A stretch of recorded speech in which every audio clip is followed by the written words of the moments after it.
10 kunci menhayati Al-Quran. Sebagaimana kunci pertama, mencinta Al-Quran. Kalau saya yakin saya bertanya cinta Al-Quran, pasti semua menjawab ya. Tapi ada banyak hal, tanda-tanda dan usaha kita yang semestinya bagaimana supaya kita bisa menjadi orang yang mencintai Al-Quran. Dan yakini kalau kita mencintai sesuatu, pasti selalu tergantung dengan sesuatu itu. Kalau cinta dunia, menggantungkan diri kepada dunia. Istilahnya, kalau kita merasa nikmat di dunia, pasti akan senang. Begitu ada sedikit tergoda dunia kita atau kehilangan, kekurangan dunia kita, pasti akan merasa pusing.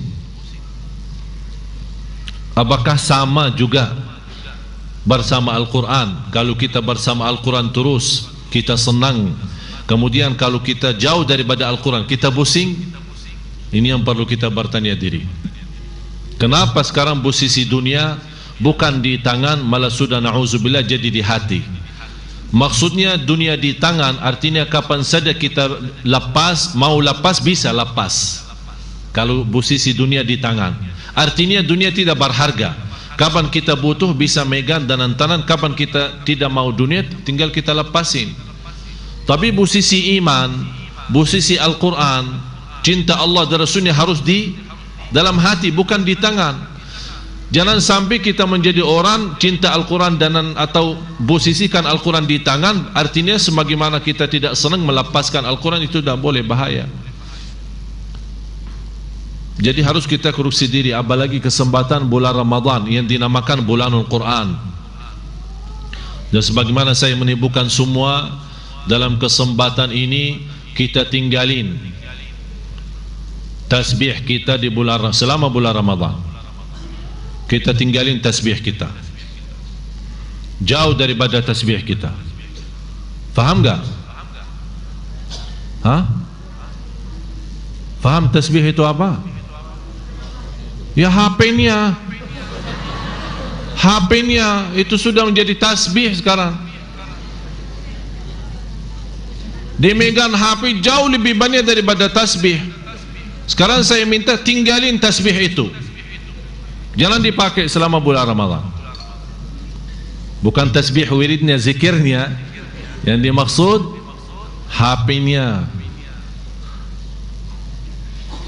Ayo sama-sama ikutin saya. Bismillahirrahmanirrahim.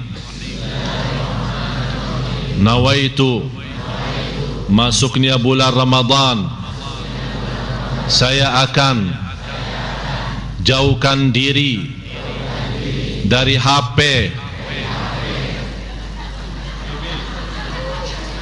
Sudah nazar lo ya.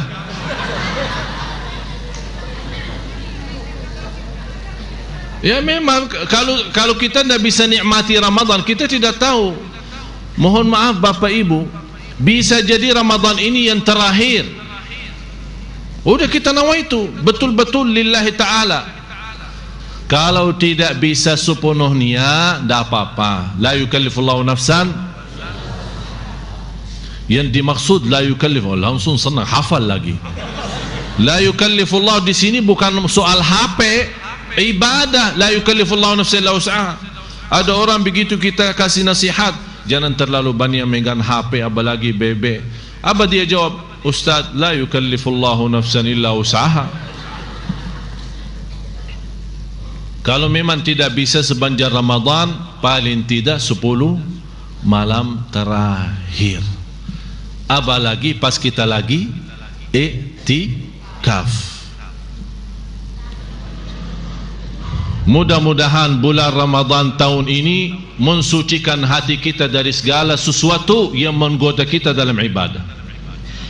Ramadan, Bapak Ibu, ayo mari kita sama-sama menanamkan cinta Al-Quran. Kita tidak tahu, saya berkali-kali menyampaikan, kita tidak tahu kapan habis umur kita. Bahagia seorang, datangnya kematian, dia lagi baca Al-Quran.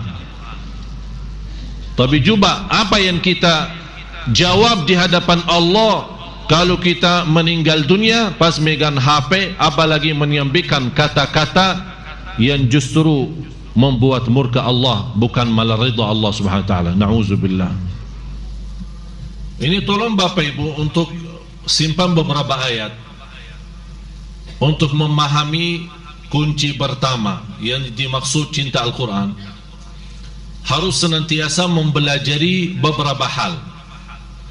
Yang pertama harus kita fahami dan yakini, kalbu adalah tempat pemahaman dan menhayati. Yang sebenarnya memahami dan menhayati adalah batin kita. Menhayati Al-Quran dan memahami Al-Quran adalah batin kita. Yang dimaksud adalah kalbu. Kalau posisi kalbu hidup saat membaca Al-Quran, berarti seluruh tubuh badan kita akan hidup. Di antaranya mata kita akan bisa begitu luar biasa, nangisnya luar biasa. Tangan kita akan begitu dianugerahkan oleh Allah Subhanahu wa ta'ala, tidak mengambil sesuatu kecuali yang diridhai Allah. Akan Allah hidupkan langkah-langkah kaki kita, selalu menjaga kaki tidak pernah ke tempat kecuali yang diridhai Allah.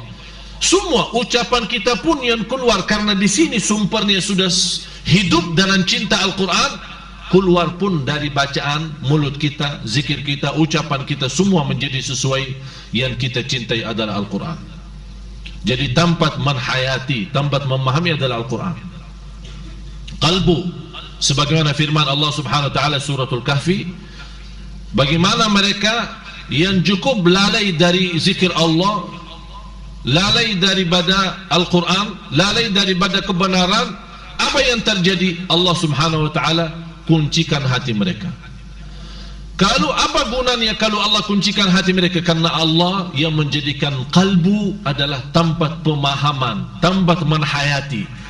Kalau bukan tempat menhayati, kenapa Allah kunci hati mereka? Kenapa Allah menutupi hati mereka sampai tidak merasa?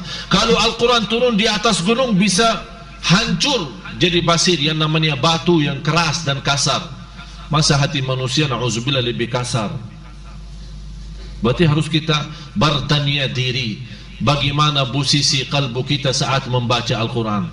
Apakah bisa tersentuh hati kita? Apakah bisa terharu? Apakah bisa merasakan, biarpun belum faham tapi ada sedikit merasa?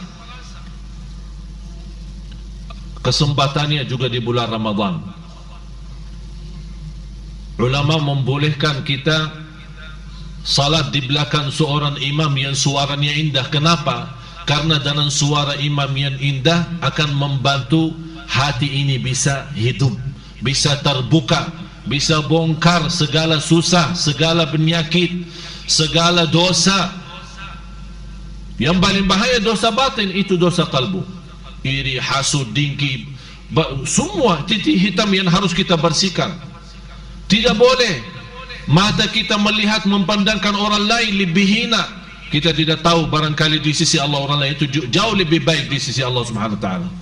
Jadi harus kita melihat dengan mata tawadu, rendah hati, saling cinta, saling kasih sayang. Biarpun kita melihat saudara kita di posisi yang tidak enak, di posisi atau di tempat yang tidak layak, jangan kita suudzon langsung menghukumkan orang itu. Ternyata dah boleh suudzon. Dan suudzon sebenarnya sumber bus ini dari hati. Sebab ni hati muncul suudzon, lama-lama na'udzubillah hati kita timbul titik hitam yang kita tidak sadari. Lama-lama kalla bal rana ala qulubihim, Allah Subhanahu wa ta'ala menjadikan hati mereka karena penyakit namanya ran. Apa itu penyakit ran? Kira-kira bisa diobati di rumah sakit? Menurut medis tidak bisa. Karena ran itu adalah sesuatu yang menutupi hati kita. Supaya apa? Supaya tidak bisa menhayati Al-Quran dan tidak bisa merasakan khusyuk dalam salat. Na'udzubillah. Itu penyakit yang sangat parah untuk hati kita. Ran. Cinta dunia, benci mati. Tidak suka. Itu sebabnya ran. Tolong simpan ayat ini dan bisa dibacakan artinya nanti. Suratul Kahfi ayat 57. Terus dan suratul Hajj ayat 46. Sebagaimana Allah Subhanahu wa taala menggambarkan sebenarnya mereka bukan buta mata tapi buta hati. Malah ada orang yang buta mata tapi subhanallah hatinya nurani. Buta mata tapi bisa menghafal Al-Quran 30 juz. Buta mata tapi dia bisa menghidupkan karena hatinya hidup. Sebagaimana Allah SWT ala bidzikrillahi tatmainnul qulub, kalbu yang akan tenang. Kalau posisi kalbu tenang, semuanya tenang. Mata tenang, fikiran tenang, tangan, kaki, semua jadi tenang. Urusan kita, kemana kita pergi? Disertai dengan ketenangan yang luar biasa. Sekarang kita punya masalah apa? Tidak tenang kan? Stres, super stres. Masalah kecil jadi masalah besar, apalagi masalah yang besar. Allah tidak memberikan ketenangan, padahal masalah ini bisa anak kecil selesaikan masalah ini, bisa atasi masalah ini, tapi karena posisi kita tidak tenang, Allah jadikan masalah yang kecil menjadi beban. Na'udzubillah. Suratul Hajj ayat 46. Seterusnya Suratul Ahzab ayat 4. Tak ada istilah yang penting hati baik, karena hati itu satu, bukan dua. Kalau memang hati itu benar-benar baik, terisi cinta Allah, pasti perilakunya juga baik. Kalau hatinya bersih, tidak ada dengki, tidak ada hasud, tidak ada iri, pasti ucapannya pun bersih, kebenarannya pun bersih. Kalau hatinya tidak pernah ada titik hitam terhadap siapapun, dia juga tidak mau mendengar berita jelek terhadap siapapun. Karena ini posisi hatinya bersih, jadi matanya, pandangannya kepada orang lain baik, mendengar berita yang baik, menolak berita yang tidak baik, ucapannya pun yang baik. Kalau ada orang bertanya, dia punya prinsip, bagaimana menurut kamu orang itu bagaimana? Dia pasti menjawab. Kalau dia kenal baik, dia akan menjawab dia orang baik. Kalau dia tidak tahu, dia menjawab saya tidak tahu. Lebih baik diam daripada sebut jeleknya orang. Karena kita semua, mohon maaf Bapak Ibu, termasuk saya, tidak pernah terlepas dari kekurangan, tidak pernah terlepas dari kejelekan. Kalau kita berusaha menutupi kejelekan orang lain, Allah akan terjamin tertutup kejelekan kita. Jadi siapa orang bertanya sama kita, kalau kita ucapkan yang baik, setahu saya orang ini baik, lebihnya saya tidak tahu. Saya mendengar dia orang begini, orang begitu, maaf, saya tidak mau menggantungkan leher saya di hadapan Allah gara-gara ucapan yang tidak benar. Hati-hati. Saya tidak minta anda membela orang lain berlebih-lebihan, tapi anda punya sikap dan prinsip, man kana yu'minu billahi wal yawmil akhir falyaqul khairan aw liyasmut. Barang siapa yang iman kepada Allah dan hari akhir. Kenapa Rasul disebutkan di hadis ini iman kepada Allah dan hari akhir? Karena dia tahu hari akhir bukan cukup hanya iman kepada Allah, karena dia tahu hari akhir ada tanggung jawab nanti. Allah akan bertanya, kenapa kamu ucapkan itu? Apa yang kita mau jawab? Oleh karena itu sengaja Rasulullah membawa kata iman kepada Allah dan hari akhir, hari pembalasan, supaya kita hati-hati. Tanda iman seorang, sempurna imannya kepada Allah, sempurna imannya kepada hari pembalasan, berkata yang baik atau diam. Tolong khususnya ayat ini dihayati dan dibacakan. Al-Ahzab ayat 4 dan seterusnya.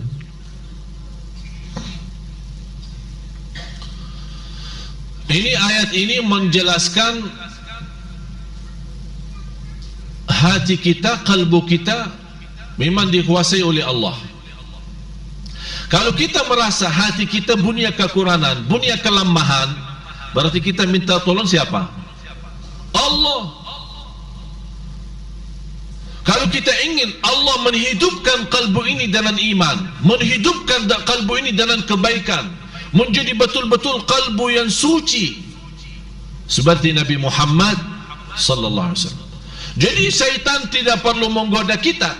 Posisi syaitan sudah jauh untuk mendekati kita supaya goda kita dengan cahaya nurani kalbu. Dia tidak berani dekat.